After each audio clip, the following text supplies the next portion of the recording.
Салам алейкум, биздин катталуучулар, дыйкандар. Бүгүн биз Ысык көлдөбүз, Көк Жайык жайлоосундабыз. Бүгүн Казакстандан бизде Азамат ага келген. Азамат аганы көпчүлүк биздин подписчиктер билет. Бул Средний Азиядагы эң алдыңкы клубничниктерден. Бардык Европаны кыдырып келген, СНГда эмне клубника боюнча кандай көйгөйлөр бар, кантип алдыга жылабыз. Ошол боюнча бүгүн интервью алайлы деп чечтик. Интервью кыргызча, орусча болот, потому что Азамат ага орусча жакшы түшүндүрөм деп атат. Биздин каналга катталып, биз менен болула. Жакшы сонун информациялар болот. Салам алейкум, Азамат ага. Валейкум ассалам. Да, то есть вторые 50% успеха – это агротехника, потому что саженцы все не решают. Очень хороший посадочный материал можно очень легко угробить, если не знать, как выращивать, да? Поэтому надо обязательно повышать компетентность и самих хозяев этих полей, и агрономов, и фермеров, которые там непосредственно работают. Все должны понимать, что у них в руках золото. Хороший, чистый посадочный материал. Из него они должны получить очень хороший результат. Соответственно, подготовка почвы заранее. Да, то есть заранее у тебя должно быть понимание, что должен быть севооборот. Севооборот, ты должен сеять какие-то сидираты, запахивать их и заранее. Пока в одном месте работаешь, остальные участки готовишь. То есть какая система полива. То есть плодородие почвы повышать обязательно нужно. Потом система ирригации. Правильно ли или неправильно. Тот ужас, который творится, полив арыками, это само по себе полив арыками уже убирает у вас очень много урожая. Потому что воздух – это один из 5 элементов, да, развития растений. Потому что когда арыками вы затапливаете поля, вы убираете кислород из корневой зоны. Корню обязательно кислород нужен. И тем более, чем чаще вы заливаете эти поля, чем чаще вы кислород выгоняете, тем вы постоянно душите, да, эти растения. И происходит асфиксия, это удушение. И, соответственно, вы из-за этого уже недополучаете урожай. А некоторые из-за этого вообще теряют всю плантацию, потому что растение может очень сильно пострадать от этого. Поэтому правильно выстроенный полив. Надо знать, когда поливать, сколько поливать. Конечно, необходимо единые какие-то решения. Можно сделать небольшие метеостанции. Они недорогие, ставить на полях. Если на этом поле, там, не знаю, 50 гектар растет, одну метеостанцию потратить, чтобы рассчитать точный полив каждый точный день для всех этих 50 гектаров, это копейки, если все сложатся и поставят одну метеостанцию. То есть раньше, в советское время, агрономы там, по формуле Пенмана-Монтейна, если не ошибаюсь, рассчитывали. Там в расчет идет скорость ветра, транспирация листьев, солнце, сколько светит там, и так далее. То есть это очень сложная формула. Сейчас эта программа делает очень легко. Не надо быть никаким суперагрономом. Сама программа вам рассчитает. Она будет учитывать скорость ветра, она будет учитывать температуры. Она знает, сколько растений растет, она будет знать, сколько идет там транспирация листьев, да, и, соответственно, он говорит, сегодня столько поливаешь. Она сама уже рассчитывает, сколько надо полить, программа. Тебе не нужно одинаково каждый день поливать, понимаешь, потому что ты либо переливаешь, либо не доливаешь. Понимаешь, компетенция агронома – это не какое-то слово просто, это целая работа на самом деле. Поэтому вам нужно поддерживать наименьшую, там, вот есть понятие, да, наименьшая там, влагоемкость, наибольшая влагоемкость и влажность завядания. Я могу сейчас ошибаться, я же не агроном, но вот эти параметры очень важны понять. Когда ты не доливаешь или когда ты переливаешь, оба плохо, но поддерживать заданную влажность в земле – это вот то, что нужно. У нас как проходит? Мы там руками. Правильно, по-советски смотрим руками, о, влага есть. Если вот так грубо объяснить, вот ты ком взял земли, вот так вот нажал на него, да, уже когда полив закончился, ты нажал, и вот там с нее капает вода, ты перелил. Если ты вот этот ком земли взял, открываешь руку, она рассыпается, у тебя недолив. Понимаешь? Значит, ты мало полил. Если этот ком остался таким, какой есть, вот ты сжал его, вот все, он такой стоит, как камень. И с него лишней воды ничего. Это и есть вот идеальный полив, процент полива. И это рассчитывает программа. Мы пока на глаз все работаем. Понятно, но нужно переходить на точный полив. У нас-то в гидропонике, в теплицах это все точно. Нас программа считает, мы точно знаем. Мы там по дренажу работаем, да? Там в гидропонике другая система, там дренаж. То есть уровень процента дренажа мы только держим, все, это наш учитель. Наш учитель это дренаж. Здесь по-другому, здесь тонзиометр есть, который в землю втыкается, проверяет влажность земли. То есть вы знаете, какая влажность должна быть, есть, тонзиометр у вас есть, вы просто смотрите по тонзиометру, о, влажность упала, дали чуть влажность. То есть вы не поливать должны, вы должны поддерживать влажность. Это две большие разницы. Можно по чуть-чуть поливать, поддерживать влажность. Часто, но по чуть-чуть. Не как мы там привыкли. 2 раза полил, все, хватит. Мне так папа учил. Все, понимаешь? Может солнце палить страшно, тогда нужно чаще поливать. А может затянуто облаками. Не надо так часто поливать. Но если у фермера нету такой компетенции, и он говорит, надо вот поливать, как мне говорили, 2-3 раза и все, то не жди хорошей урожайности. Понимаешь, это все приводит к стрессу растений, это все недобор урожая. Поэтому агротехника это очень важно. Сорняки, работать с сорняками. Если солнца хватает, джоулей хватает, вы там замеряете, но ваши растения там в сорняках, то эти джоули, кому они идут? Они сорнякам идут, понимаешь? Никакой влаги не должно быть, ни единой лужи не должно быть на поле, никакой течи. Если где-то капельная лента там порвалась, устранить тут же моментально надо. Не допускать течи. Если какой-то трактор едет по полю, вот шандатовки лежат, вот эта пыль вся ложится на твои растения, надо остановить этого водителя трактора, да, и морду ему набить, да, потому что эта пыль завтра ляжет на твои листья, и у тебя фотосинтез уже не будет идти, потому что шамбулат. То есть много мелких вещей, которые должен фермер знать, что ему нужно делать для того, чтобы хорошо получить. То есть не только хороший посадочный материал, все, значит, у меня будет прекрасный урожай. Нет, это только 50%. Деньги, фермеры деньги көтеру керек. Поэтому вот эти семинары, которые вы проводите, это правильно, четко. Приглашайте туда хороших агрономов. Они все это знают прекрасно. Я не агроном, я знаю. А ваши агрономы, наши агрономы, они все это знают. Приглашайте, пусть они объясняют фермеру. Ну, ребят, так работать нельзя. Вот это тот ужас, который вы творите, заливая рыками воду, это все. Это ужас. Это так нельзя, не жди ничего хорошего. Поэтому поливать надо чуть-чуть, дозированно, но часто. Когда есть большие уже возможности, ставьте растворный узел тогда уже. Растворный узел вам сам будет подавать. Вы задаете необходимый EC, необходимый pH, и она сама уже инжекторами выбирает и подает. Тогда вообще можете не переживать, что у вас там неправильно там рассчитано дозировки. Тут уже все как бы автоматика работает. То есть надо шаг за шагом расти. Если ты хочешь хорошее качество, если хочешь, чтобы Кыргызстан стал номер 1, не только там в Средней и Центральной Азии, но и в мире, это хорошая цель, амбициозная, я понимаю, ты еще молодой, у тебя все впереди, 3 сына у тебя есть, они подхватят, доведут до этого, но это все можно сделать. Вот смотри, по теме Европы, у меня же много поездок по Европе, да, и, естественно, много кейсов из Европы. Вот последний там в Делфи день поля по клубнике проводил, мы там общались очень много, потом был Green Tech выставка, тоже там были ягодники, и мы и так просто сами ездим просто до ягодников, до питомников, потому что работаем же с ними. Вот Белорта, вчера вот Пит звали вроде парня, да, я у него спрашиваю, сколько вы выращиваете ваш кооператив, да? Ну немного так, 7 тысяч тонн там клубники. В год. Да, в год 7 тысяч тонн клубники один кооператив делает. Но, говорит, мы маленькие, вот Хукстратен много выращивает. А Хукстратен это крупный кооператив, это самые качественные ягоды. У них ягоды есть разные. Белые клубники, розовые клубники, большие, маленькие, транспортабельные, не очень и так далее. У них палитра ягод, малина такая, ежевика такая, голубика, они со всем миром работают. Это гигантский кооператив. Такой же кооператив Greener есть. У них просто десятки тысяч тонн, если не сотни тысяч тонн продукции ягодной. Поэтому по всему миру вообще. Зайди в любой момент, если когда будешь в Алмате, зайди в дорогие супермаркеты, посмотри, зайди, ты увидишь там вот эти все ягоды. Круглый год они у нас на полках стоят. Ягода Португалия, чили, голубика, малина Бельгия, клубника в основном Нидерланды и Бельгия, то есть Испания. Ты понимаешь, они отправляют по всему миру. Когда она до Алматы дошла? На какой день она дошла до Алматы? Еще потом, сколько она на полке лежит? Понимаешь? А где они находятся сами? Они в жизни сами в Казахстане еще не были. Но они поставляют по всему миру. Но они пришли к этому, десятилетиями шли. И они пришли к этому, когда появилось хорошее качество.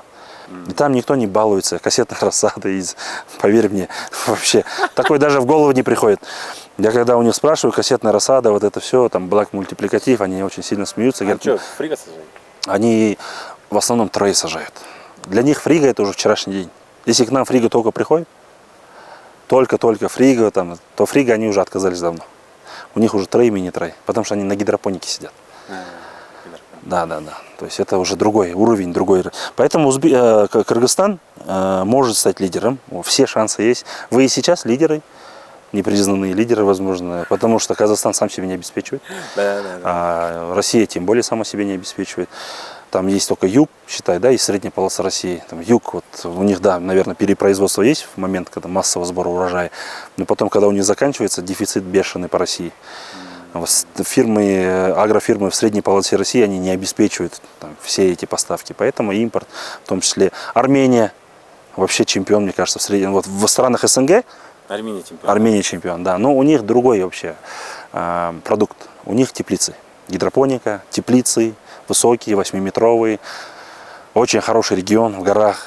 Там 7-я, 8-я световая зона, если не ошибаюсь. Они выращивают и там до 2 килограмм получают урожая с одного растения. Они очень сильные профессионалы. Просто и у них логистика сложная. Через Грузию, через вот эти посты проходить сложно. Если бы не вот этот момент, они бы Россию закидали бы клубникой вообще давно. Ну, у нас тоже такие проблемы есть. Да. Казахстан тоже чуть-чуть нас останавливает в границе. Нехорошо, нехорошо. Да, если вы хотите говорить о массовой экспансии, работайте над качеством. А качество из 2 вещей состоит. Посадочный материал и агрокомпетенции ваших. Ну, то есть компетенции, это агротехника, компетенции ваших фермеров. Потому что это не значит, ты посадил, воду дал, все. Питание полноценное должно быть. Макроэлементы, мезоэлементы, микроэлементы. Полностью. Да, чуть-чуть этих микроэлементов, но если их нету, ягода неправильной формы формируется. Понимаешь? Все важно. И бор, там, и селен, и молибден. Их чуть-чуть, но они нужны. Макроэлементы нужны. Есть карты питания, которые питомники дают своим покупателям. Дают. И есть, естественно, допустим, мы когда работаем с крупными заказами, мы говорим, дайте, рассчитайте нам питание. Они нам рассчитывают питание, мы уже агрономы смотрят, ну все понятно. В молях, там, миллимолях и так далее, в микромолях. Вопрос хочу задать. Бізде азаматаға башқа вариант жоқ. Біз егер ушул сортмен иштеп жүрсек, бізде перспектива жоқ. Біз пока конкуренция жоқтығына байланыштуу бізде нормально болуп атат пока. Мысалы Казахстан, Өзбекстан Тоже не спят они же? Да, не спят, да. Азыр біз өзгөрбөсөк. Они говорят, мы не спим, что ли?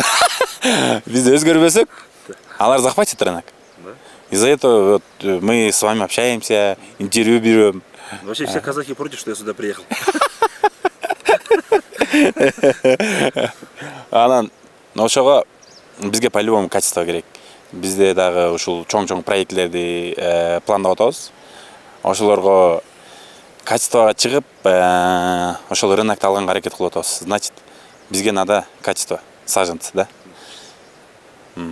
Агротехника, ал боюнча сиз менен советтешип. Не, естественно, я могу провести форум, семинары и объяснить это все без проблем. Вы Кыргызстанга ачыксыз. Ашықпын. Иштей бересиз Кыргызстан менен. Құшағым ашық менің. Әрқашанда қазақ болсын, қырғыз болсын, өзбек болсын. Бектимир, для меня тоже границ нету. Я не ограничиваюсь Казахстаном. Мне тоже все говорят, неге қазақша мәлімет бермейсің дейді да. Біз неге сен орысша тыңдауымыз керекпіз дейді да. Мен айтамын, мен өзім жалпы жеке қарабасым, мен шыр айналып жүрмін да. Ағылшын үйреніп жүрмін, шамалы испанша түсіне бастап жатырмын, итальянша. Біз тек қана бір тілде сөйлемеу керекпіз. Ағылшын, орыс тілі, қазақ тілі білуіміз керекпіз, да? Білу міндет. Сондықтан менің қазір нарығым ол тек қана Қазақстан емес. Мен Қырғызстанға сатамын, Өзбекстанға сатамын, Ресейге көп сатамыз көшетті. Өте көп Украина, Белоруссиядан сұрады, Грузия сұрап жатыр, Азербайжан сұрап жатыр көшеттерді.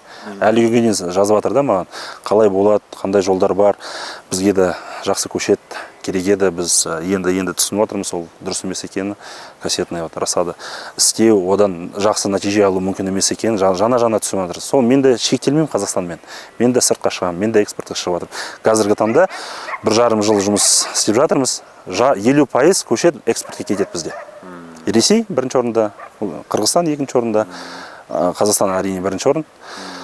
Қазақ болғандықтан және де Қазақстан ішінде оңай да жүру, тез бару, оңай жету болғандықтан мен бара аламын. Кімге біз көшет сатамыз, сол фермерға міндетті түрде 2-3 рет мен соғамын. Қалай жерді дайындады ма, дұрыс дайындаған жоқ па, қалай отырғызды, сол жаңағы мәселелерді талқылаймыз. Дұрыс емес болса, мен сразу айтамын, мына жер дұрыс емес, жігіттер. Өнім алу үшін дұрыс, мына жер дұрыстандыр, мына жер дұрыстандыр. Міне карта питания осындай, осылай тамақ беру керек, осы сорттар бойынша деп. Маған өте маңызды ол. Олар нәтиже алса, олар маған қайтып келеді. одан кейін басқа фермерлер өздерінің жаңа көзқарасын өзгертеді да.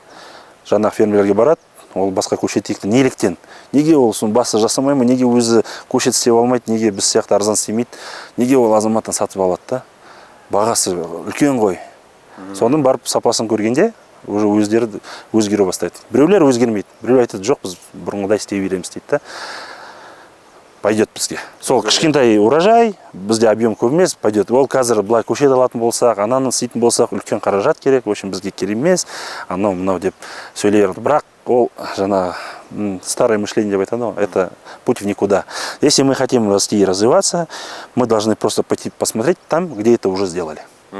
Мы идем, видим, там уже это сделали. Как вы это сделали? Вот так, вот так, вот так. Окей, все. То есть не надо придумывать ничего. Взял, скопировал. Ну и то, что питомник хотим открыть, это же все равно мы не покроем все потребности, ты должен понимать. Я же говорю, там сколько питомников, десятки, сотни питомников по всей Европе работают, по всему миру отправляют. Мы, то, что здесь откроемся, это наоборот даст толчок для питомниководства. Другие питомники придут с другими сортами.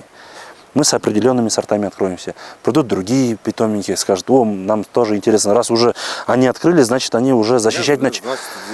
Уже все, уже спрос есть и права защищают. Значит, уже размножение уходит, значит, вот нам этот рынок теперь интересен, оларды келе стоит. А когда конкуренция между питомниками начинается, сразу цена падает на саженцы, сразу же там все начинают бороться за рынок. Понимаешь? И фермер выигрывает. Фермер будет диктовать. Да. Поэтому сон ашайх. Питомник ашайық, содан бастайық. С маленьких объемов начнем, потихонечку, потихонечку. Там много проектов у нас стоит сейчас на стадии того, что вот именно как бы вопрос надо решить по посадочному материалу. Как он решается, эти проекты стартанут сразу же. Кыргызстанга біз қандай сорттарды отырғызуымыз керек? Чтобы Қазақстан, Россия менен өтө конкурент болбоо үчүн. Ошол боюнча да бир оюңузду айтсаңыз.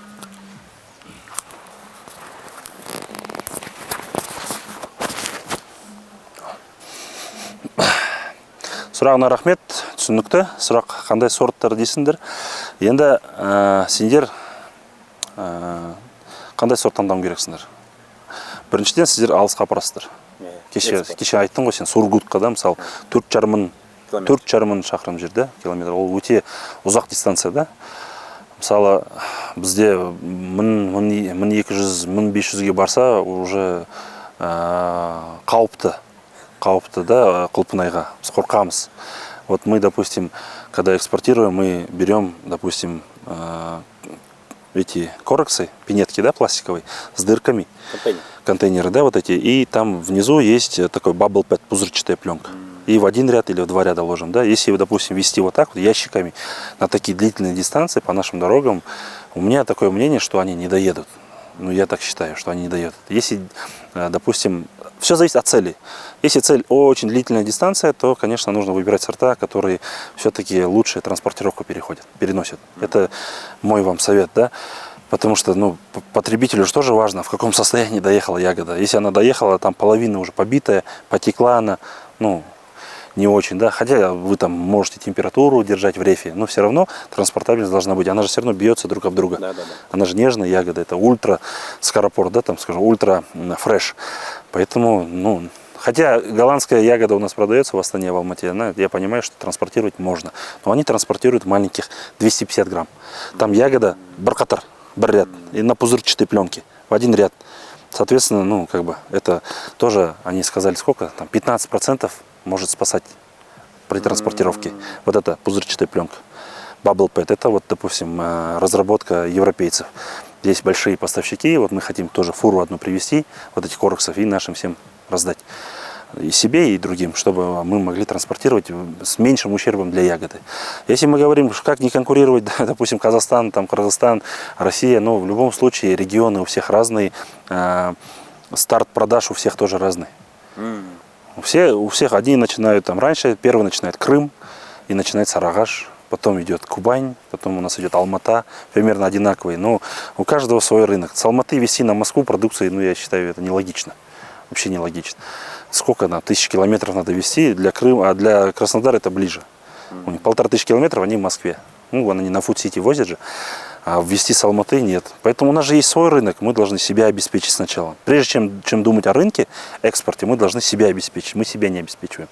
Кыргызстан, насколько я понял, себя обеспечивает. Обеспечивает, да. Поэтому вы выходите на экспорт. Но вы тоже, когда выходите на экспорт, вам нужно понимать, когда Сарыагаш начинает, когда Алмата начинает. Насколько интересен вам рынок Казахстана. Если вам рынок интересен Казахстана, вам нужно побеждать только качеством. Если мы говорим о захвате рынка, только качеством. Если вы будете уходить в низкую ценовую категорию, сейчас, наверное, очень актуально, ребята, да, эта информация, то, что мы везде слышим, мы казахи, казахские фермеры везде слышим, вот эта кыргызская ягода, она уже надоела, уже достали они уже, не дают работать, приходят, сбивают все цены. Я с этим сам столкнулся. Первый раз, лет 5 назад, мы там урожай получили, неплохой такой, начали продавать в Ахтубе, и нам говорят, у нас кыргызская по 1000. Я по 1000 не могу. Но у меня теплица, гидропоника, я не могу по 1000 продавать. Если у меня было бы в земле, я, может, по 1000 мог продавать.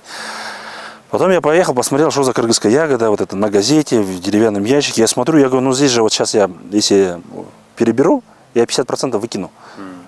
Где, я говорю, Ахтубе, где Бишкек? Это сколько она ехала, когда они собрали, когда она приехала, когда вы торгуете, сколько дней уже. И моя ягода, только что я сорвал ее. Я еще выращиваю, допустим, экологическим методом. То есть я говорю, мне ягода лучше, я не буду снижать цену. Я не снижал цену. Я нашел другие рынки, я нашел рынок Казани, там, Магнитогорска, Челябинска. То есть те рынки, которые сказали, давайте, нам это интересно. Понимаешь? Но в то же самое время у них тоже там, наверное, ваша ягода стояла. То есть надо находить рынки для своей ягоды. Если я считаю, что моя ягода лучше, и она объективно лучше, я не буду опускаться до уровня, допустим, ягоды грунтовой. Грунтовая ягода, ягода гидропоники – это 2 разных качества. Абсолютно 2 разных качества. Потому что мы работаем биологией, энтомофагией, триходерма, теплицей. То есть полный биометод выращивания. Не опрыскиваем химией. Естественно, мы ценим свой труд. Мы знаем, что себестоимость у нас 1000 раз выше, чем у открытого грунта. Поэтому идите на качество, а потребитель сам определится. Потребитель сам определится, какой взять. Там нету такого, что вот там наша плохая, алматинская, сарыагашская, там, допустим, ваша хорошая, все, будем вашу брать. Или наоборот. Нет. Он будет брать ту, которая ему нравится.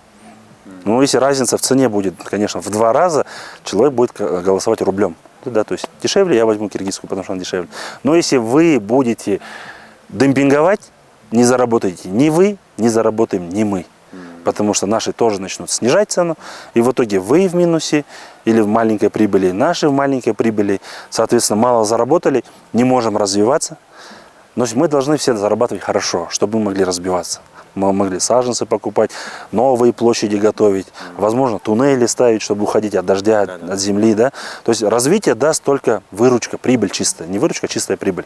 Чистая прибыль, она, естественно, складывается из себестоимости и твоей маржи продажи. Но если ты будешь снижать, как экспортер, чтобы рынки захватывать, то ты тоже свою прибыль съедаешь, лишь бы захватить рынок. И это неправильно. То есть надо лучше работать над качеством и давайте ту цену, которую считаете нужной, достойной ценой за вашу ягоду.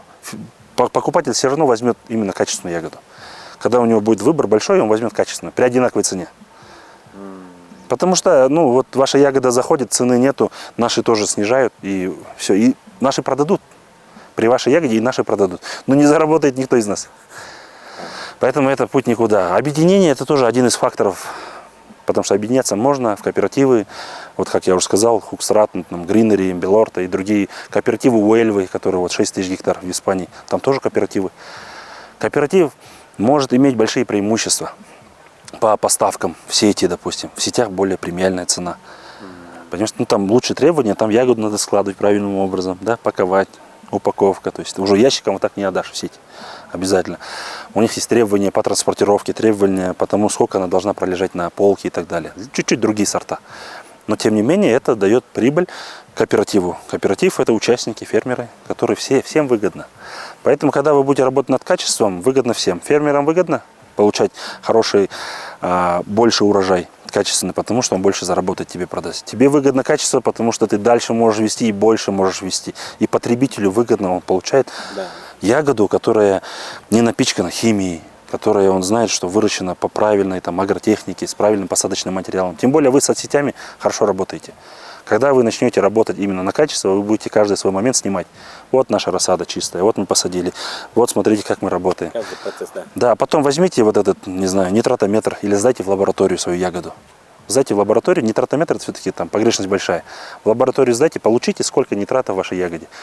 И покажите просто людям, которые говорят, что у вас сплошная химия, вы покажите. Допустим, при норме 100 единиц, у нас там 25 или 30. Значит, у нас уже экологически чистая ягода. То есть это не каждый готов дать такой, потому что все балуются селитрой, да, превышают нормы. Вот мы... У нас, да, в районе 30 и в районе 40 показывают. Мы проверили. Проверяли, да? То есть это обязательно важно, потому что если переборщишь, остатков там много будет, потому что еще есть химия, которая работает против болезней, вредителей, да, если там переборщили с дозировкой, да, или там обработали в момент сбора ягод. Это все потом влияет. И поэтому над этим надо работать. Потребитель оценит это. Потребитель оценит, потому что мы, когда начали работать с социальными сетями, я первое время боялся, как буду продавать. Но когда я начал это все пока социальными сетями, у меня на 10 заявок я только одному мог отгрузить. То есть, понимаешь, объема не хватало. А я не мог взять в другом месте, потому что я не знаю, как там выращено. Да? И все, я говорю, ну давай, Нурлан, там, у меня продажами занимался, выбирай, кто больше дает. Ну а как по-другому? То есть то мы ходили за всеми, бегали, купите, у нас классная ягода. То мы начали снимать ролики, как мы снимаем. Энтомофага заносим, да? Там триходерму вводим, как мы бережно собираем, упаковка, вот этот весь процесс охлаждения. Все, заявок куча. Там Москва говорит, все заберем. Казань говорит, все заберем. Там наши говорят, давай Кустанай отправляй, Ахтау, Атрау, Уральск. Все, мы, когда вышли на качество, продажа не стала вообще проблемой. Поэтому к вам тоже так же нужно делать. И работайте над качеством. И ваша мечта стать экспортером не только Центральной Азии, а мировым экспортером, она очень легко осуществима, кроме шуток, потому что здесь фермеров много. Много, да, интересуешь много. Ты представляешь, если ты ему даешь ключи от бизнеса, ты говоришь, смотри, есть вот хороший посадочный материал по цене вот той самой, которую вы покупаете здесь, но чистая. Есть агротехника, мы даем вам возможность правильно вырастить, да, научим, подскажем, как кормить, какое питание сделать, как поливать и так далее. И я у тебя куплю ягоду, ты говоришь. Он получает бизнес-идею, при которой у него не болит голова, где взять саженцы, и не болит голова, куда продать. Да. То есть он знает уже гарантированно, что если он хорошо качество вырастет, он вот столько заработает с гектара.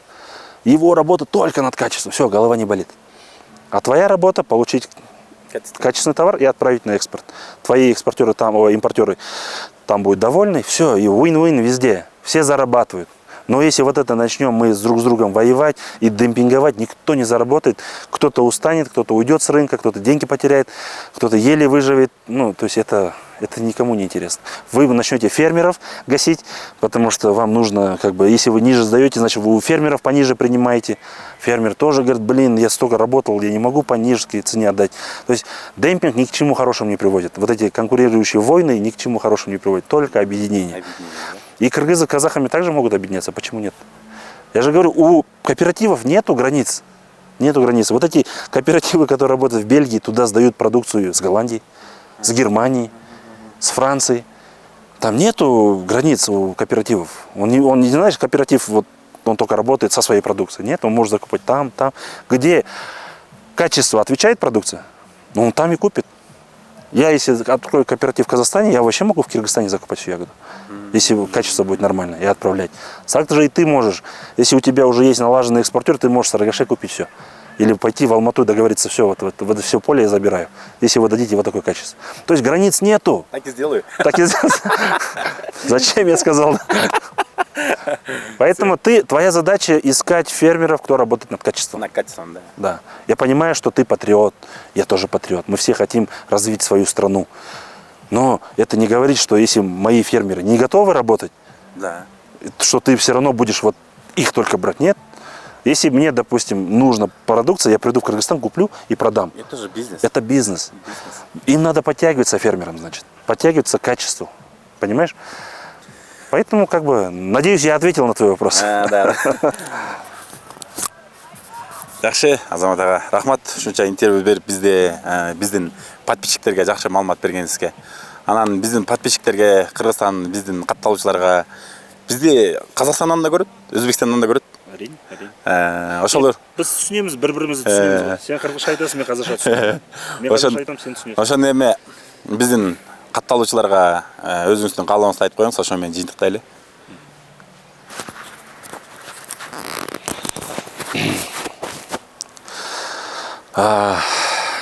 Что сказать? Ну, во-первых, я очень ценю работников сельского хозяйства. Для меня это особенные люди, потому что я сам себя считаю работником сельского хозяйства, пусть в инновациях, но все равно это сельское хозяйство, все равно мы выращиваем, мы работаем с живыми растениями. И мен ойлаймын, біздің еңбегіміз адал. Адал ақша табу, одан басқа үлкен мақсат жоқ. Тыныш ұйықтау, балдарды тәрбиелеу, адал ақша табу, одан басқа ештеңе керек емес сияқты деп ойлаймын. Сондықтан Қырғызстанда үлкен мүмкіншілік бар. Сіздер еңбекқорсыздар.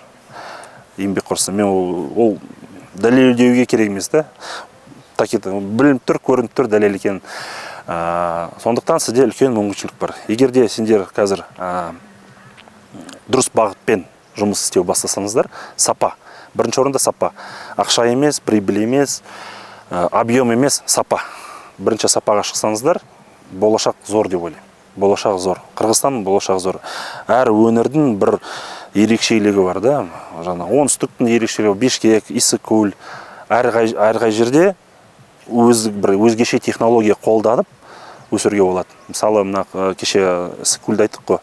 Әдемі жер, керемет, ыстық емес, ягодаға өше. Вообще прекрасно, ыстық емес. Ягода не любит жару, да? Перепадтар бар, түнгі, күндізгі перепадтар бар, значит, более сладкий болады, да? Тәтті болады ягода. Сондықтан Исыкульдің тоже потенциалы үлкен. Бірақ мияқта жаңағы туннельдерді салу керек. Потому что 3 күн осындамыз, 3 күн жаңбыр. Все, келмейді уже. Жаңбыр күнде жүре берсе, ешқандай сапа болмайды. Ол үшін жаңағы туннельдер керек. Польша сияқты ғой, Польша тоже күнде жаңбыр. Англия күнде жаңбыр, Голландия күнде жаңбыр, поэтому туннель. Мына Исыкульдің ауырай примерно ұқсайды соларға. Поэтому Қырғызстан үлкен жетістікке жетеді деп сенімдімін. Сіздер қолдасаңыз, біздер қолдасақ, бәріміз жаңағыдай жиналып, семинар өткізіп, мен әрқашанда ашықпын, мен алған білімді Европадан, өзім опытым бар. Біз онымен әрқашанда бөлісеміз. Бізде видеокурс бар, біз видеокурс арқылы жеткіземіз. Әрқайсымен сөйлесу мүмкін емес.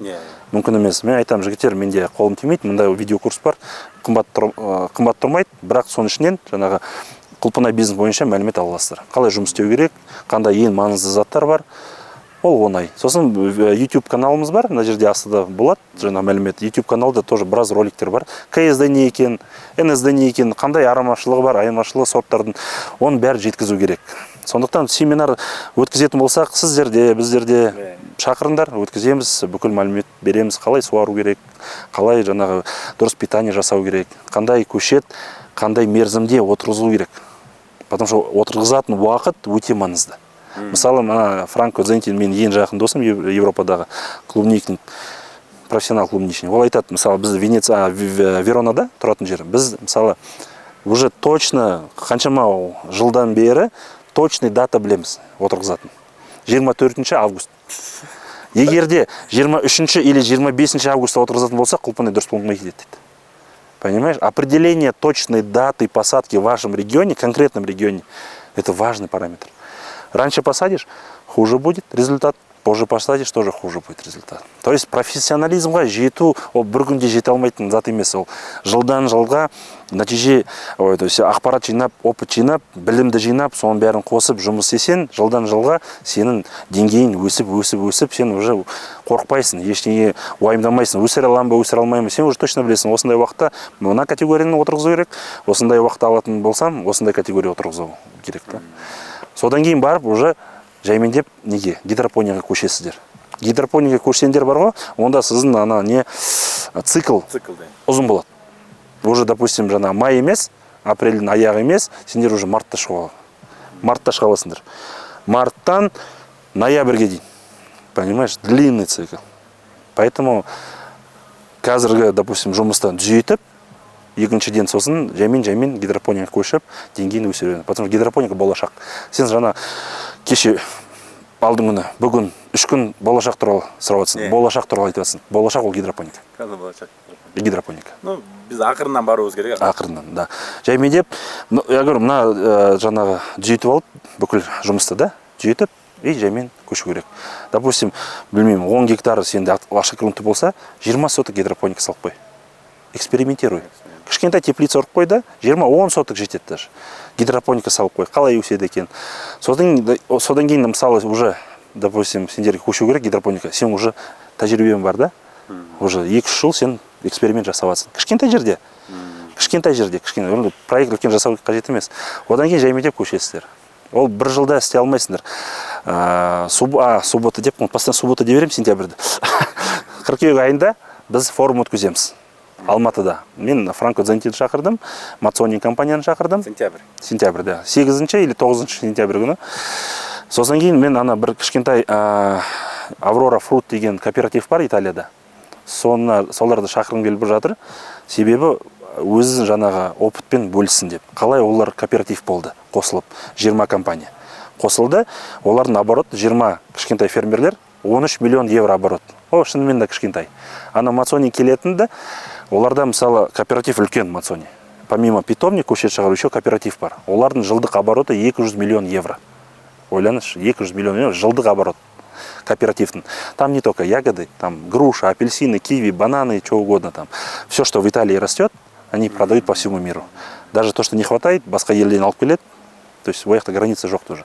Үлкен кооператив, Салви тоже сондай кооператив. Сол кісілерді мен шақырамын. Өз жаңағы опытпен, тәжірибемен бөліссін деп бізбен. Сол сентябрь, білмеймін, 8-і ма немесе 9-і күні келіңіздер. Сол жерде тікелей сол кісілерге сұрақты бере аласыздар. Қандай сұрақ, мысалы, сапа бойынша, сорт бойынша, қандай сорт таңдау керек, именно сіз тұрып жатқан жеріңізде, допустим, сондай басқа да ақпарат алуға болады. Өз шынымен ол бірінші рет өткізілетін семинар Қазақстанда. Именно құлпынай бойынша. Бізде ешқандай жаңағы сообщество жоқ, жаңа ягоды союз сияқты. Поэтому оны ешкім істеп жатқан жоқ. Мен ойыма келді, осы соңғы сапарда шетелде болғанда ойладым, неге солай істемейміз да. Мен әрқашанда нелер аламын, сообщение. Біздің да барғымыз келеді, бірақ жағдайымыз жоқ, бара алмаймыз, сондай мүмкіншілік жоқ. Мен ойлаймын соны. Шынымен де, может, соларды алып келейін. И кімде мүмкіншілік жоқ, шетелге баруға келеді да, Алматыда. Там небольшая оплата болады, может быть, 20 000 тенге. Потому что там нужно все это окупить, да, аренду, вот этого всего помещения, там, не знаю, компьютеры, микрофоны, презентации, командировочные, гостиницы, там их надо возить, кормить, то есть вот это все оправдать, ну, небольшая сумма символическая будет. Я думаю, не знаю, человек 100 хочу собрать, да, такой небольшой зал, то есть Кыргызстан азаматы, Қазақстан азаматы, Өзбек азаматтары болса да, Ресей азаматтары болса да, бәрін шақырам, келіңіздер. Сол жерде еще бір-бірімізбен танысамыз. Ол да өте пайдалы зат. Негізі сол біз семинар формулаға барғанда ең бастысы ол жаңа білім емес, білімді алуға болады. Ең бастысы ол жаңа нетворкинг деп айтады. Бір-бірімен танысу, сөйлесу. Сол арқылы біз жаңа екеумізді қазір кездесіп жатырмыз ғой да, нетворкинг да. Келдік қонаққа, әдемі әңгіме айтып жатырмыз, әдемі жерлерге келдік, тамақ ішіп жатырмыз, жеп жатырмыз, күліп жатырмыз. В общем, керемет. Сондықтан баршылықтарыңызға тек сәттілік тілеймін. Жұмыстарыңыз, кәсіптеріңіз береке алып келсін. Келесі кездескенше сау болыңыздар. Рахмат Азамат аға.